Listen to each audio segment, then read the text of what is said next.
Tiera meant so much to our family. She was just everything to us, and to have her taken away is really painful. Tiera Strand got separated from her friends on 6th Street on April 16, 2023, and was last seen with a person of interest. Days later, her body was found in a ditch north of Temple, about 75 miles from where she disappeared. I'm sorry, I don't believe anybody deserves to be left like that.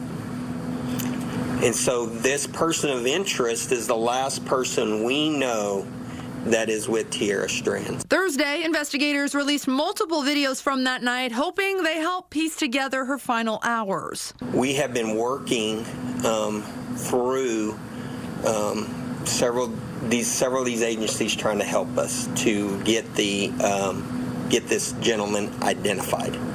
And all those things to this point have failed. Around 1:45 a.m., the person of interest can be seen walking in the background of officers' body camera on 6th Street.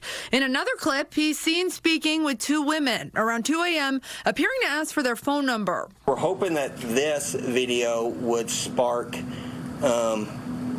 finding those two individuals, and maybe they would have some information on him because they have direct contact with him. Another video on Trinity Street shows the man walking with a group. At one point, a woman lunges toward him. Investigators say he has a short haircut, wears glasses and earrings, and is believed to have military ties. He's wearing glasses that appear to be those that are issued out to United States military members. But he actually does what's called a facing movement when he's walking towards the officers, and he actually does that pivoting his arms and makes the turn.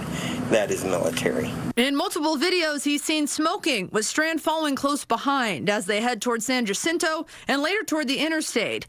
The last known video of Strand walking with him crossing under I-35 towards a Wendy's parking lot around 2:45 a.m. That is the last time that we have recovered video that shows Tiera Strand alive. Investigators hope the video will also help identify others who interacted with the man that night. The case involves multiple agencies, including the Texas Rangers, Department of Public Safety, Austin Police, the FBI, and even U.S. military branches.